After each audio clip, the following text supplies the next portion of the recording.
E aí galera do YouTube, bom dia, tá? É eu aqui, Arquimedes de Caratinga, o Kiki. O Dr. Ayata tá bom para colocar aí mais uma parte do nosso curso com armas de ar comprimido. E como de costume, vamos interagir aqui com a tela do PC para que a didática seja melhor aproveitada e mais fácil de ser transmitida, tá? Hoje nós vamos abordar aqui uma viagem ao túnel do tempo, uma breve turnê fotográfica ao passado das armas de ar comprimido. Eu acho que isso é relevante como uma informação básica para qualquer pessoa que opta por um esporte, porque ele vai conhecer as raízes, os rudimentos daquele esporte que ele pratica. Eu quero dizer que aqui estão apenas alguns exemplares. Não é muito farto o material que versa e que fala sobre isso na internet, nem nos livros, principalmente em português.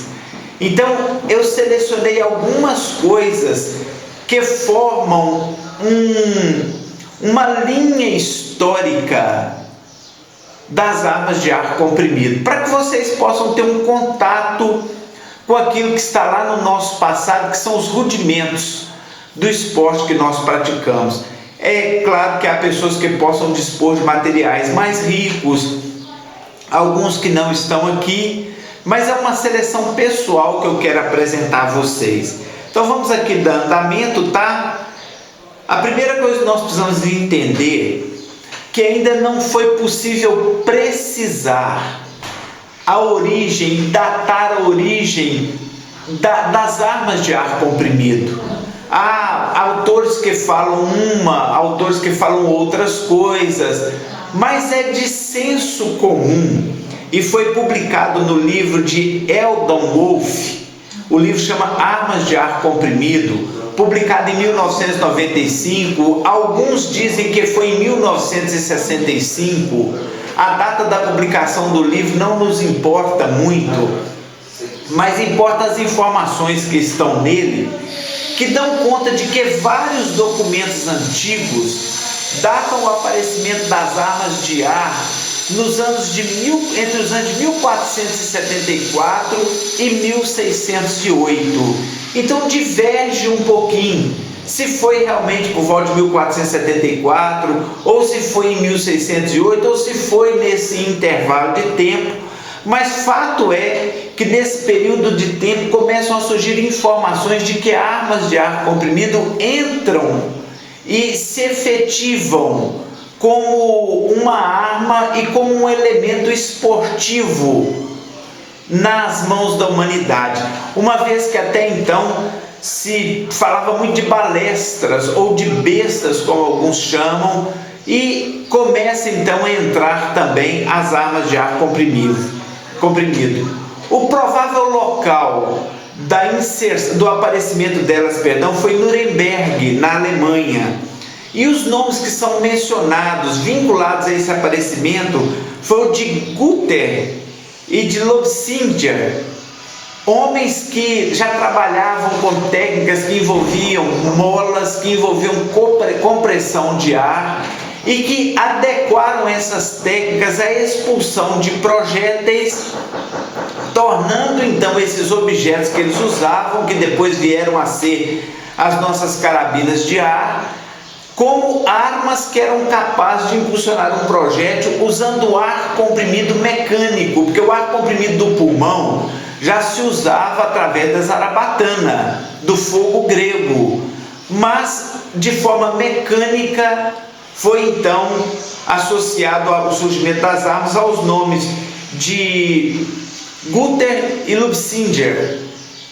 E esses nomes são aí, vocês podem pesquisar na internet, conhecidos por pesquisas e desenvolvimentos que levavam em consideração esse aspecto, sendo que, vinculado ao nome deles, a data provável que aparece do surgimento das armas de ar é o ano de 1560. Há controvérsias? Sim. Nós vemos numa época que a história ela muda A cada instante se descobre uma coisa, e depois se descobre outra, e depois se entende outra, e a história vive se aperfeiçoando. Não há, no que diz respeito às armas de ar, um investimento histórico, acadêmico, um investimento por parte de uma entidade muito grande para remontar o passado. Então, por isso estamos ainda engatinhando nesse aspecto. Vamos lá então para a parte fotográfica. A pistola ou a arma que se diz ter sido da época desses dois homens, de Gutter e de Lobsinger, é essa pistola que vocês estão vendo aqui, sobretudo com esse gatilho bem rudimentar, como vocês podem ver aqui. Depois os gatilhos evoluíram muito, eu pensei em pôr uma matéria sobre isso, mas o curso ia ficar muito longo, eu deixei, posso até pensar depois em fazê-lo. Mas era essa pistola aqui, cujo cabo era o reservatório de ar. E a aparência mecânica dela era essa que vocês estão vendo aí. Aqui eu coloquei uma foto de uma mola helicoidal antiga das armas de ar, para vocês verem a diferença e o tanto que nós evoluímos. Hoje as nossas molas são assim. Você imagina que no passado das armas de ar, a mola que era usada nas carabinas tinha esse formato e alguns formatos até mais rudimentares. E olha que a gente reclama de às vezes não conseguir uma precisão legal ou um bom tiro com as nossas armas de mola hoje. Imagina no passado, tá? O que se exigia de centro de gravidade do rifle, de toda a parte construtiva dele, para que com uma mola dessa fosse possível disparar com a relativa precisão. No século XVIII, por volta de 1780, surge então o primeiro rifle preservado em museu, que é o chamado rifle Girandoni, que é esse que vocês estão vendo aqui, que também era um rifle PCP, e o reservatório de ar ficava exatamente na parte que também servia de coronha. Eu não vou me ater a muitos detalhes não, para não ficar muito longo, porque são muitas fotos. O gatilho já havia sido aperfeiçoado e incorporado aqui o guarda-mato, que vocês não viram lá na arma que nós montamos anterior de Gutter lá e de Lobsinger. Então esse aqui é o primeiro que se tem conservado em museu. 1.500 deles foram produzidos a pedido do rei da Áustria para ser usado nas guerras contra Napoleão, e era uma arma extremamente cara, encomenda normalmente de reis, de barões, de duques, de príncipes, e era considerado um artigo de luxo, e era considerado de status poder possuí-lo. Ele mudou a história das armas, porque até então eram armas chamadas de pó negro, que é a nossa pólvora, que além de exalarem cheiro desagradável pela composição da pólvora, que levava também, segundo alguns historiadores, urina, além de liberar aquele cheiro ruim no atirador e no rosto do atirador, tinha toda aquela questão de fumaça e de um barulho muito alto que denunciava de forma audiovisual, porque se ouvia aquele som alto e via aquele tanto de fumaça, a posição do atirador, tornando ele uma vítima fácil.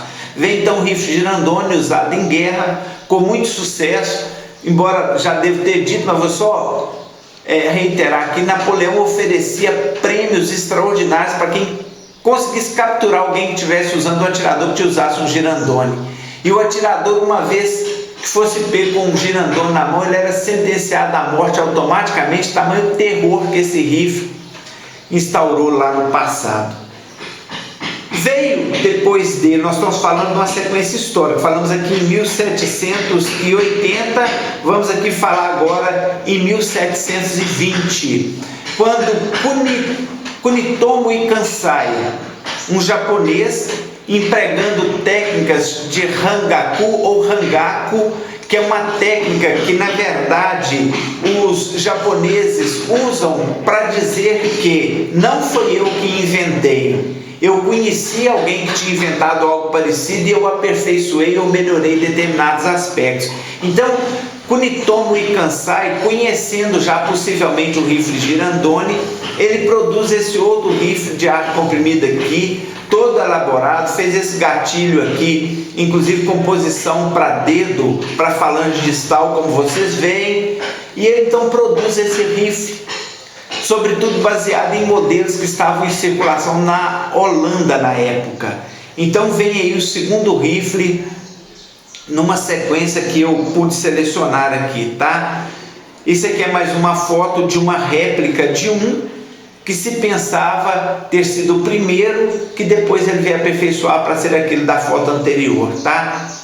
Em 1850, já no século então 19, surge a pistola de ar francesa, que é essa que vocês estão vendo aqui. Vocês veem que na coronha foi feito todo um trabalho bonito, é a cabeça de uma águia, a coronha, se vocês observarem direitinho, tá? E surge também o Crank One Bellows Ergun, que é essa carabina que não cobre muita pronúncia, o que importa é que é informação e está escrito também, que é essa carabina aqui. Vocês veem que elas eram trabalhadas, porque o que denota que eram armas para pessoas de alta estirpe, porque há trabalhos na coronha, na arma, que mostram que havia um zelo para que aquela arma fosse também um objeto de decoração, de exposição, de status. Vocês veem aqui pela coronha, pelo gatilho, pelo guarda-mato. Então, em 1850 já estava em uso essas duas armas. Em 1870, seguindo aqui a nossa linha de raciocínio, a linha do tempo, já se vê, por exemplo, armas que usavam CO2. Vocês estão vendo aqui armas de gás liquefeito.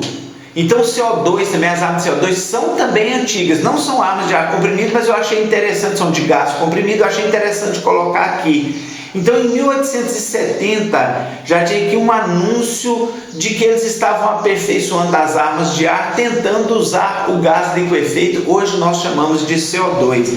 Então tem todo aqui um anúncio convidando as pessoas para conhecer a Giffard, que ficou famosa por produzir armas que concorriam com as armas de ar, usando no caso gás ao invés de armas, tá? Aqui vocês podem ver então uma pistola Giffard de 1870. Aqui estava o cilindro onde vinha o gás. Elas ficaram um pouco impraticáveis porque não tinha estação de recarga de gás por perto. O cara comprava a pistola de gás, quando o gás acabava ele precisava de mandar às vezes para cidades distantes, numa época que não tinha transporte como o nosso, para que a recarga fosse feita, o que limitou que ela colasse como colou as armas de ar, tá? Mas está aqui uma pistola Giffard de 1870, vocês veem aqui em 1875 uma de ar comprimido, tá? Gatilho também rudimentar, mas já usando ar comprimido e capaz de disparos que surpreendiam a todos. Aqui em 1876, vocês veem aqui o anúncio da pistola Pops. Vocês estão vendo uma aqui presa ao guidão de uma bicicleta, porque eles carregavam para caçar, era o que tinham na época como veículo mais extraordinário, além da tração animal, eram as bicicletas. E aqui um anúncio de o preço de $5 dessa pistola aqui, que é a Pops Rifle, que eles assim chamavam, que era uma arma de ar comprimido. Isso em 1876. Em 1876 ainda, o primeiro rifle inglês da era vitoriana, tá, é colocado no mercado, que é esse que vocês estão vendo aqui. A Inglaterra se despertando e depois veio se tornar um dos grandes centros de propagação do esporte com as armas de ar. Em 1886, 10 anos depois, surge o Markham Rifle, produzido pela Plymouth Store, que é considerado o pai dos rifles de ar comprimido e que eu já falei dele. Era uma arma feita praticamente toda de madeira, toda. Vocês veem aqui como que ele se quebrava o cano para se retesar a mola, já deixando de lado o PCP, que era o girandone, e o gás liquefeito, que era a Giffard, e entrando já na de mola, com aquela mola que vocês viram lá atrás. Então, ele ser produzido de madeira viabilizou que muitas pessoas pudessem entrar no esporte, porque ele se tornou um item barato, tá? E ele foi um grande sucesso. Vocês veem aqui também gatilho bem rudimentar, tá? Mas está aqui, ó, o rifle Markham, que fez um enorme sucesso e se tornou uma febre de mercado, antecessor das nossas carabinas de ar comprimido e considerada a primeira Springer a mola no mercado mundial, tá? Em 1886 ainda já fizeram também uma toda de metal, como vocês estão vendo aqui, deixando a madeira e já usando metal. Era uma Daisy, tá? Uma carabina Daisy.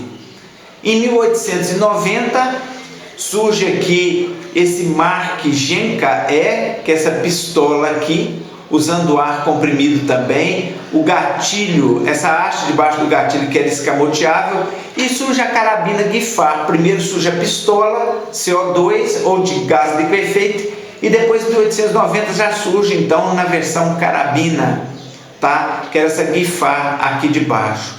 Adiante aqui em 1894 a Daisy lança essa versão aqui, que em 1975, já há poucos anos atrás, a Daisy relançou como uma versão comemorativa dessa Daisy aqui de 1894. Já era já no formato meio Winchester e uma arma já bem elaborada para a época.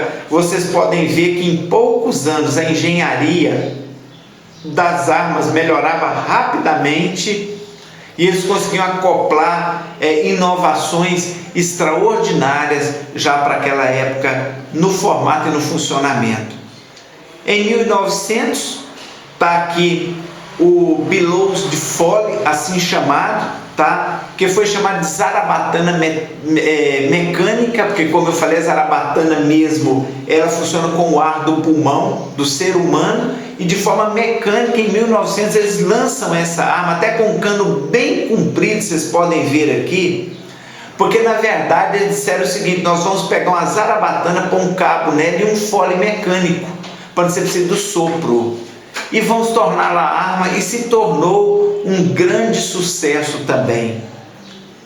Em 1900 ainda, nós temos aqui a pistola Lincoln. Eu coloquei uma foto dela aqui, vocês podem ver armada, uma escamoteada já aqui, tá? Vocês veem como é que era comprimida a mola, que ficava dentro desse reservatório aqui, tá? Dentro desse prolongamento, perdão. E também surge o Renel .177. Entrava no mercado as armas chamadas Small Bore, que as primeiras armas de ar foram as Big Bore, ou grande furo, ou armas que usavam chumbos grandes, maiores. Depois que foi se reduzindo, foi entrando as de chumbos menores, sendo que em 1900 já estava a Renel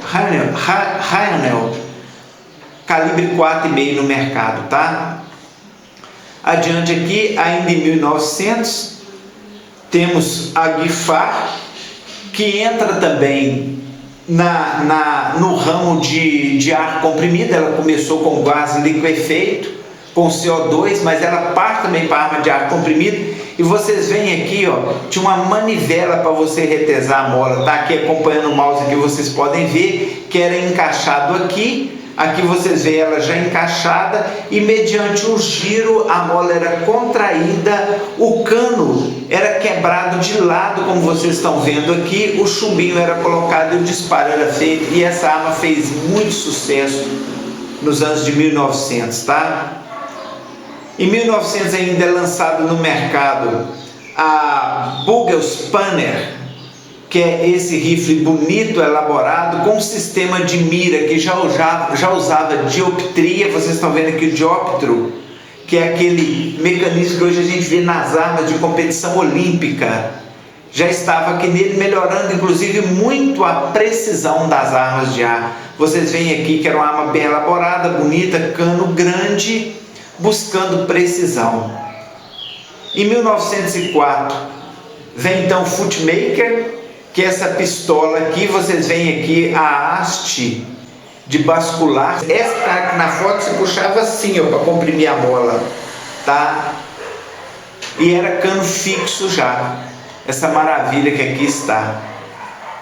Adiante aqui, em 1908, a BSA Lincoln lança então o Jeffries Air Rifle 3B. que é esse que vocês estão vendo aqui, tem um anúncio aqui, vocês veem datado de abril, 18 de abril de 1908, fazendo toda a propaganda, e falava que ele era capaz de atingir, inclusive, com um calibre pequeno, 50 jardas, o que já era considerado de longo alcance para aquela época. Então está aqui um preso à bicicleta que os caçadores levavam, acondicionavam, iam caçar, iam para a prática esportiva. De 1908 nós vamos para 1910 com outro rifle lançado pela BSA, também de ar comprimido, Black Barrel, dá para ver aqui já bem semelhante aos nossos de hoje. Em 1912 a Benjamin lança essa versão de ar comprimido, rústica, básica, mas funcional, e que usava um chumbo um pouco maior. Em 1917 entra no mercado o Titan MK2, que era essa pistola de ar comprimido aqui, que fez também muito sucesso, apesar de ser básica. Em 1920 a Daisy lança o modelo 111.40 ou Red Ryder, que fez muito sucesso. Inclusive eu coloquei uma foto aqui mostrando, eles já tinham aperfeiçoado as técnicas de mira e já usavam luneta de tiro ou dioptria avançada, como alguns chamavam, porque existia também na versão para não produzir aumento. Estava já adaptado ao cano aqui, produzindo capacidade de maior precisão. Aqui já no século 20, óbvio, em 1920 a BSA lança o BSA Light Pattern .177, que era um small bore, uma arma de calibre já 4,5, tá? Vocês veem aqui. Em 1921 surge o Upton Air Rifle, que é esse que vocês estão vendo aqui, tem um anúncio dele aqui, Upton Air Rifle, todo acabado em metal, custava $7,95. Vamos aqui adiante então. Em 1924, a Diana Air Pistol, essa armazinha bonita, bacana, já bem mais aperfeiçoada e que usava ar comprimido para disparar os seus projéteis. Em 1928, a pistola de elástico Bullseye Rawlings WY, que é essa pistola aqui. Eu coloquei aqui ela de ar porque, embora ela usasse um elástico, as nossas de ar usam hoje mola para comprimir e para expulsar o ar. Na época se usava elástico também, tentou-se com elástico. Essa aqui foi a primeira pistola de elástico e ela teve uma relativa aceitação, mas a falta de potência acabou condenando de que ela viesse a se tornar uma coisa muito extensa na sua vida útil. Mas já em 1928 tinha aqui a Bullseye, que usava elástico, substituindo a mola. Em 1933, a Webley Air Pistol, que é esta que entra no mercado como uma pistola de ar comprimido, que prometia muito e que foi muito aceita na época, sobretudo já fazendo uso do projétil Diabolo, como vocês podem ver aqui embaixo, onde está passando o mouse aqui, panfleto anunciativo de 1933. Em 1933 a Diana lança essa versão aqui 26U 0,17A, que era uma arma de ar comprimido também, que era incorporada no mercado. Em 1934 a Webley Scott lança essa arma aqui, que era o Mark II, o Webley Scott Mark II. Vocês veem aqui que inclusive tem as inscrições aqui no corpo da arma, tá? E era de ar comprimido, considerado um dos mais potentes da época. Em 1938 a Diana lança a Diana Air Pistol, cabo de madeira, essa que vocês estão vendo aqui, com cano um pouquinho mais prolongado, buscando uma precisão um pouco maior. Em 1939 surge o Air Pistol, que era essa pistola aqui, revolucionária para a época, tá? Porque ela podia ser montada e desmontada, como vocês veem no panfleto aqui, já usando uma mola helicoidal muito semelhante à nossa. Então prometia ao seu possuidor que ele não teria problemas da arma ficar inutilizada por falta de um armeiro por perto, que ele mesmo poderia, seguindo o manual da Webley, montar e desmontar. Em 1947 surge o primeiro rifle dual calibre, de 2 calibres, que era o rifle Apache. Girava então, substituía o cano de um calibre para outro, e essa novidade entrou no mercado em 1947 com esse rifle aqui, que é o rifle Apache, que fez também um sucesso muito grande. De 1949 a 1957 fica no mercado o Webley MK3.22, que é esse que vocês estão vendo aqui, tá? Ele era um rifle que prometia inclusive uma precisão a mais de 70 metros de distância. E tá aqui a foto para vocês verem. Em 1952 a Daisy lança o modelo .25, que é esse que vocês estão vendo aqui, que lembra muito os nossos rifles multipump, tá? Que estão aqui, que está aqui na foto para vocês verem aí, e que fez um enorme sucesso. Em 1960 entra a pistola Daisy, já com a novidade de vir acompanhado de alvos giratórios, tá? Que você acertava, ele girava, e vocês veem que apesar de serem armas mais rudimentares, os alvos eram bem pequenininhos, o desafio era bem grande. Também está aqui a Daisy modelo 25, chamada Electric Blue. Essa que está aqui em cima, muito parecida com a da foto anterior. Em 1964, a Walther lança a LP53 no calibre 4,5, que é essa que está aqui.